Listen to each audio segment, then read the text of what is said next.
Hello ladies and gentlemen, and welcome back to the sixth laboratory session for GGS 300, Quantitative Methods for Spatial Science. Today what I'd like you to do is to download the R code that's on the Blackboard website and basically open it up within R and then start to follow along the actual practical implementation of those methods that we covered previously within the lecture, okay? So hopefully once you've got that all set up, you're able to actually take a look at how I'm doing this now. So firstly, we're going to focus on those 6 different steps that we covered in the lecture for classical hypothesis testing. Okay, so this is going to focus on initially stating the null and the alternative hypotheses, then basically selecting the appropriate test for the data that we've got, determining a specific level of significance, so focusing on the alpha value that we've specified previously. And then we need to actually do that kind of harder job of delineating the regions of acceptance and rejection within our distribution, okay? So that's a little bit where you kind of have to use that knowledge that you have of the probability distribution in order to understand how to kind of implement the question that's being posed, for example, in the ones we're just about to cover shortly. Then you need to calculate the test statistics. Obviously that's going to require a little bit of math. We covered that within the lecture. I think actually they're not that complicated, the equations that we've used, and hopefully that's kind of relatively easier for you, maybe compared to step 4 where you need to use a bit more of your existing understanding on the topic. And then that 6th step is to actually make a decision about the result that you obtained and whether you should accept or reject the null hypothesis, okay? Sorry, the alternative hypothesis. Okay, so let's focus now on the first example that I want us to look at. So if you go in the book and you look on page 142, there'll be an example of Middletown. And basically what we're going to do is we're going to focus on the fact that we have 2 different samples for households, and it's focusing on their average energy expenditures per year, okay? So we have a first sample which consists of 250 households that were surveyed, and they have an average expenditure on energy which is about $1,821 per year, with a standard deviation of $192. And then that contrasts with a much smaller sample of households, which basically has an average expenditure of $1,810, and with again a standard deviation of 196. Okay, so very similar to the previous standard deviation. The main point here is that we have 2 different sample sizes. Okay, so we'll use the Z distribution for the first one, where we've got a large sample size, and we'll use the T distribution for the second one. But we're going to focus first just on this first question with the first sample, okay? So basically, there is a national survey across the whole of the US, and let's just hypothetically say that the mean household expenditure on energy is actually $2,000, okay? So the question here is, well, is Middletown significantly lower than the American national average, okay? So that's basically what we want to find out. So this has basically given us all of the pieces of information that we need in order to actually tap out the 6 steps that we covered previously within the lecture, okay? So just for me to recap on those 6 different steps of hypothesis testing, we basically need to get the actual equation for the test that we're going to use, okay? So let's get to the initial data that we need first, okay, before I go back to those equations. So we need to state the null hypothesis. Remember, the null hypothesis is where we say there's no difference between the sample and the population in this case. So that's, for example, where the mean population of the sample in Middletown is basically the same as the national average of 2,000, okay? And then that contrasts with the situation where we have the alternative hypothesis and where we actually think that maybe Middletown's average energy expenditure is actually significantly lower than the American average, okay? So here we actually have this indicating that it's lower than the national average. Now we can actually use that information to specify the sample size that was given, so it's 250 households in the first sample.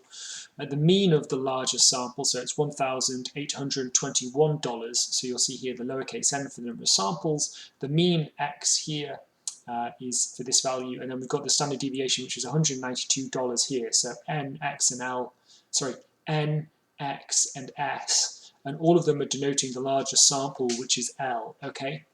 So hopefully that's all relatively clear, and you can kind of take that information from the sample questions that we've got and kind of start to put this within the global environment of R, as you'll see over here on the right hand side now that I've actually pressed Control Enter to run that code. We can also enter the population mean mu, which is 2000, and that's also gone over here into the memory. Now we need to select a test, and I'm going to give you the key here. So basically we've got a one-tailed sample because we're just basically focusing on one end of the distribution. Can you remember that we said we're only interested in finding out whether Middletown is significantly lower than the national average, so we're only looking at the bottom part of the distribution. And obviously we're dealing with a one-tailed sample difference here between the means of the sample and the population that we have. And because it's a larger sample, we're going to use the Z distribution. Okay, so let's get to that particular math equation, which is here. So we're going to need all of these different values, which I think now we've pretty much got. So we've got the mu, we've got the X bar, and then we can calculate the standard error of the mean, which we did previously. So sigma divided by the square root of the number of samples. Then as the third step of that classical hypothesis testing approach, we need to specify the alpha value. And obviously if we've got an alpha value of 0.05, then that means that we are looking to be 95% confident in the finding, okay, that the finding hasn't just occurred by chance. So remember, you can subtract 0.05 here from 1, and that will be 0.95, and that's how I'm drawing that conclusion that we want to be 95% certain. So essentially this is going to be the kind of standard way that we identify statistical significance. So if you've done any stats before, you'll be aware that 0.05 is the kind of pretty much de facto significance level that's used widely across statistics. And essentially it means that only 1 out of 20 times that you repeat the experiment will you actually have a result that's occurred entirely by chance, exceeding this critical threshold that we're going to specify here. Okay, so 95% of the time, 19 out of 20 repeated experiments, you'll get a particular outcome that you expect, which you're certain that it basically hasn't occurred by chance.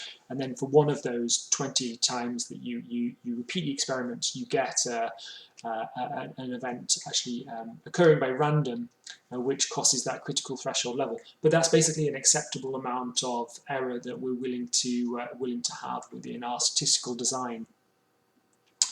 Okay, look, let's move now on to number 4, which is actually delineating the regions of rejection. So you remember that we have a normal distribution curve, and we basically need to identify where the critical threshold point exists on this curve using the number of standard deviations either above or below the mean. So here we're interested in finding the critical Z value, and this is one-sided, so we're going to have all of that 0.05 alpha value in just one part of the tail. And as we're interested in whether Middletown is significantly lower than the American average, we're obviously focusing on just the bottom part of the distribution, okay? So we can use Z as the sample size, so 30, and we can use Q norm, which is the quantile for the normal distribution, to find that point. So we're going to give it the 0.95 value, and therefore it's going to find the point at which you have 5% of the values. And in this case, as we're saying lower tail false, it's going to find that point in the part of the lower tail. Okay, so let me just find that for you. And basically this is minus 1.644854 standard deviations below the mean is the point at which you have 95% of the values above and 5% of the values below, okay? Now this is confusing, and I'm going to explain to you why it's carried out in this way, okay? Because normally when I think lower tail, I would always think that it would be lower tail true if we were focusing on the lower tail as we're looking for it here. But that's not how the logic of this function works, okay? So let me explain it to you. So essentially we're using the lower tail false because Q-norm deals with by default with areas below the given boundary value. Okay, so if we'd asked for Q-norm 0.95 lower tail true, we would have ended up with a positive value, okay, and that would have meant that we would be having a critical threshold in the upper part of the distribution, which is wrong for this particular question, okay. We're interested here, as I said before, in whether Middletown is significantly lower than the American average, so we want to understand in the bottom part of the distribution that critical threshold location. So if we'd inputted it this way with the lower tail equaling true, then we would have got the 95th percentile of the scores, so it would have been in the top half of the distribution, not the 5th percentile of the scores, which we want in the bottom part of the distribution. So if you use lower tail equals true, you're basically finding the probability at the lower edge of the confidence interval, or if you want the probability of values no larger than z. Whereas here what we want is to use lower tail equal false, which is basically where we get the probability of values which are z or larger, okay, and that's basically what we need in this instance. So if you'd like to input the 0.95 directly, then you need to change the lower tail argument. And when we do that, we end up with the correct answer, which is, for this example, minus 1.644854 standard deviations below the mean, okay? So think of it as give me 95% of the values that reside in the upper tail from that point. Now, I've just been speaking about this quite qualitatively. Obviously, we've got those diagrams in the book and from the previous lectures for you to kind of think around this, but let's actually try and plot this, and then that will kind of help in your own mind you understand exactly what we're doing here. So remember that we've already created this type of sequence before in the assignment, the homework, so this is a good way for you to understand, if you didn't get that question correct, how to actually do this. But basically we can use the sequence function seq and basically provide it with a lower bound and an upper bound, so -4 to 4, and we can give it a step function, so 0.01, it's going to find as a sequence of all the values between -4 and 4 0.01 intervals, okay? And we're going to input it into the memory as this z here, as this vector, and then we can basically give that value z to this curve function using the normal distribution density creator. And basically what we can create is this density plot of all of the values. Okay, so these are standardized values on the z here. So these are standard deviations above or below the mean. And then we've got this is the density, so it's indicating the actual the quantity of values or the density of values that you're going to have in these different areas. Okay, so if you're just randomly selecting numbers between these values here, based on the normal distribution, you'd end up with something very similar to this. Okay, so look, now that we've got that normal distribution plot, that bell-shaped curve, let's actually basically provide it with our critical value. So remember before what we did was we tried to find this z critical value, and basically what I've done here is I've actually provided it to this function, and it's basically plotted out that area where you would have just 5% of the values falling below that critical threshold, okay? So 95% of the values are here in the upper part of the distribution, and just 5% of the values are down here. So when we get our z test statistic, basically if it's in this bottom part below this line in the bottom part of the distribution, that will mean that Middletown is significantly lower than the American average for energy expenditure, whereas if it's in this top part here, then we would not have enough evidence basically to reject the null hypothesis and accept the alternative hypothesis, as the results could just have occurred by chance at 95% significance level, okay? So look, hopefully that's a little bit clearer to you now. We've actually plotted where the 95% interval sits and the 5% significance area fits. Let's actually calculate the test statistic, okay? So this is basically just going to put all of our values into these equations that we've used previously, at least in a relatively high level way in the lecture. So we're going to subtract the mu value from the actual sample mean to get the numerator. and then we're going to divide it by, and this is basically the standard error of the mean here, so we're going to take the standard deviation divided by the square root of the number of samples. And that's going to provide us with a critical value of minus 14.74083 standard deviations below the mean. Okay, so basically if we have our critical threshold here, basically existing at minus 1.6, if we then get a value of minus 14.7, that's going to be very, very much within this 5% of values where we would reject the null hypothesis and accept the alternative hypothesis. Okay, we could be very, very confident that that result hasn't just occurred by chance, because it's so far away from the actual overall mean of the sample. Okay, so the z value that we obtained is much larger in magnitude than the z critical value, so it's in the region of rejection. Therefore we reject the null hypothesis, and we conclude that the evidence exists that Middletown households have lower energy expenditures than the national average for the US, okay, and that's at the 95% confidence level. So remember, I kind of phrased within the lecture exactly how you need to kind of specify this process for actually making that decision as to what the results actually are. So in this case here we are rejecting the null hypothesis, and we are actually accepting the alternative hypothesis, and we're wording that in a very specific way, and we're also adding the degree to which we're confident in that result, because that's really important for you to be able to evaluate the level of confidence that's been used to draw a conclusive statement about this problem. Okay. Look, so that was how we calculate it manually. If you want, you can install this package, PASWR, and basically you can then require that package to load it into the memory. And then what you can do is you can generate an automated test. So here what we're doing is we're generating for a z-sum test.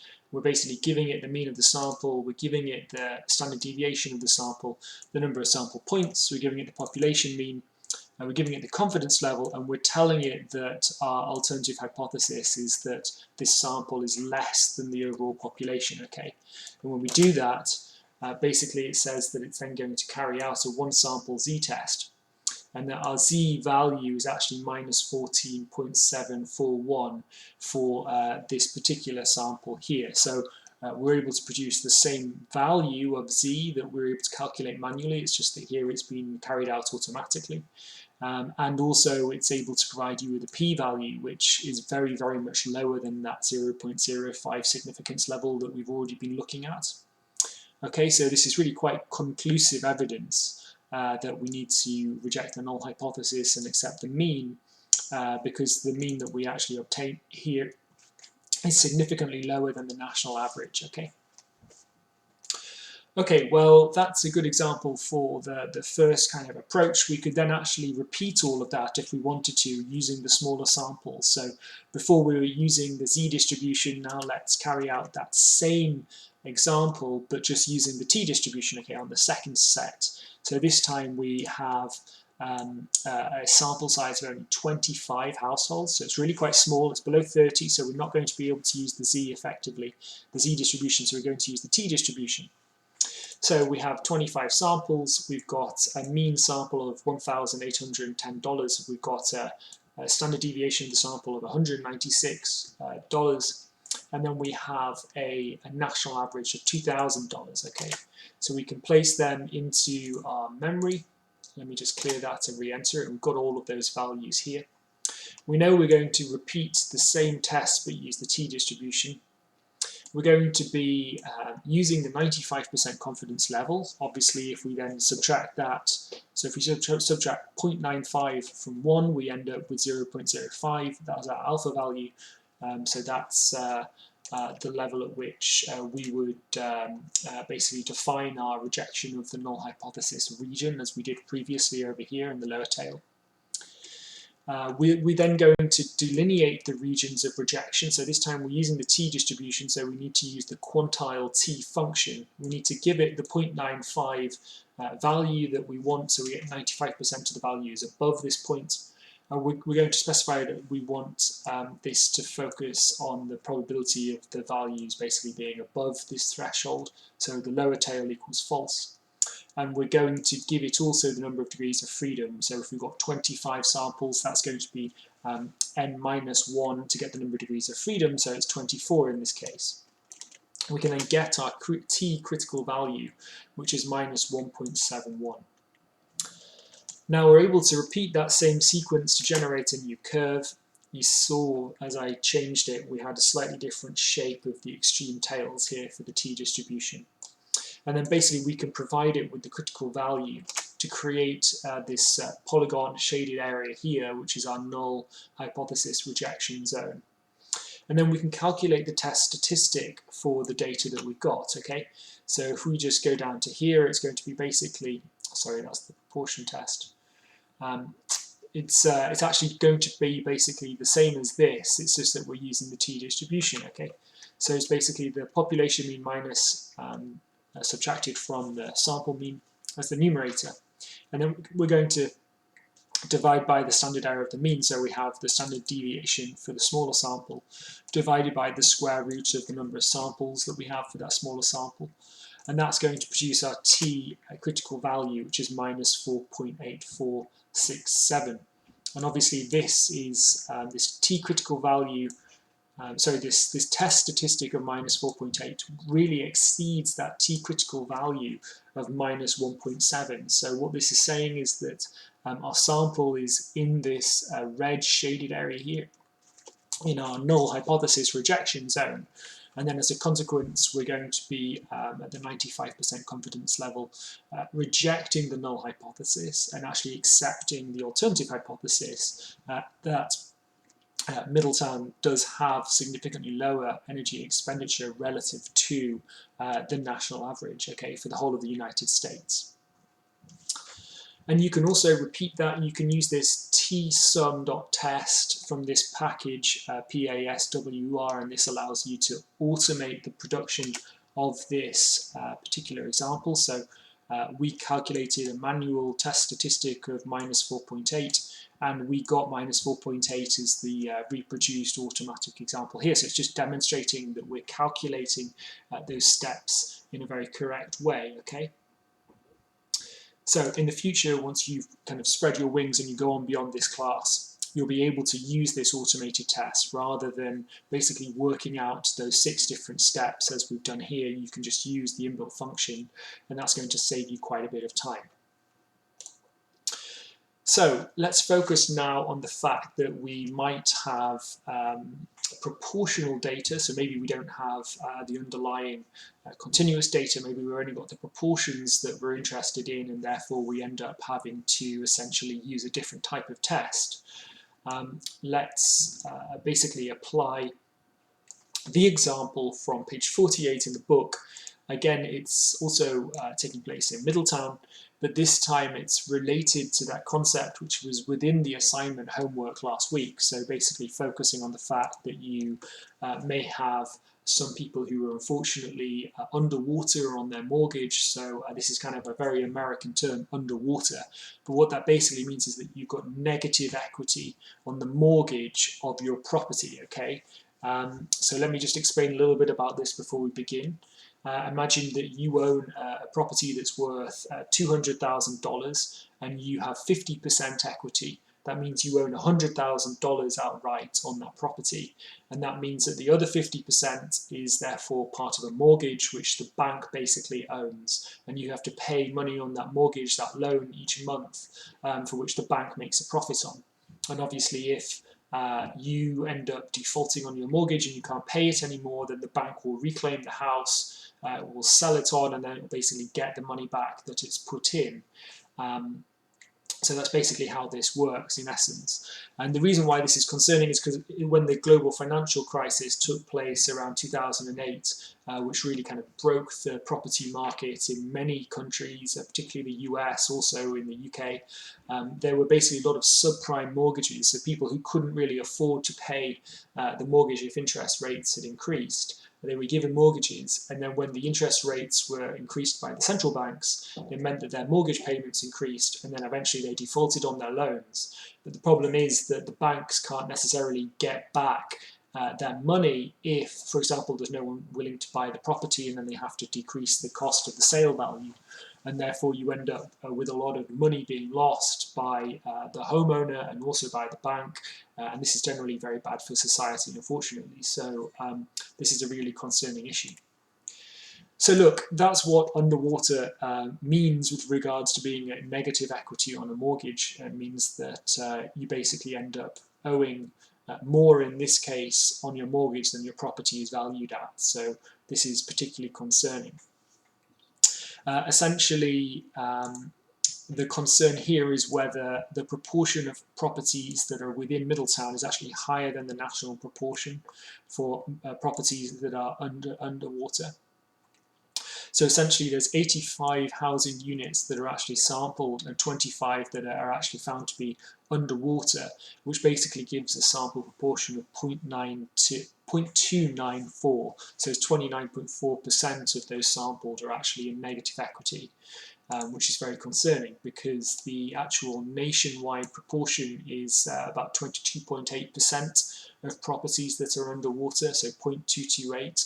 And essentially what we want to do is we want to find out whether these results have just occurred by chance or whether there is a significant difference with Middleton, okay, so Middletown, so is it actually higher than the national proportion? So we need to state the null hypothesis first, and that would be that the row value, so the proportion of the sample, is basically the same as the national average. There's no difference between the sample and the population. We then need to state the alternative hypothesis. So this would basically be where the row value, so the sample mean that we obtain for Middletown is actually above the proportion of properties that are underwater nationally. So that's where row would be above this 0.228 national figure. We know that we've got 85, let me just clear the environment here. We know that we've got 85 samples, 85 properties that have been sampled, and we know that we've got 25 that were actually underwater. So we can get the sample proportion by dividing the number underwater as the numerator by the total number of samples. So we end up with this, this value of 0.294 here for Middleton. And then we can enter the population proportion as well, and therefore we can compare them here. So it's 0.29 for the sample, 0.228 for the wider population.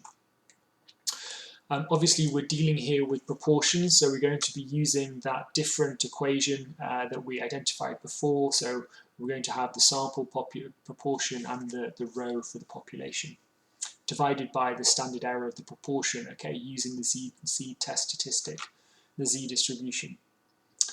We're then going to specify our statistical significance level, which pretty much always in statistics is going to be an alpha value of 0.05, so we want to be 95% confidence that the results haven't just occurred by chance, okay. And then essentially what we're going to do is we're going to identify the regions of rejection within our probability distribution. So we need to get our Z critical value, and obviously here we're dealing with a directional hypothesis because we're saying is the proportion for Middletown actually above the national average. So we're looking in the upper tail, and we're going to use Z since this is a proportions test, so we can basically use the Q norm function here. And we can give it the 0.95 value that we are going to be using, so that's actually our beta value,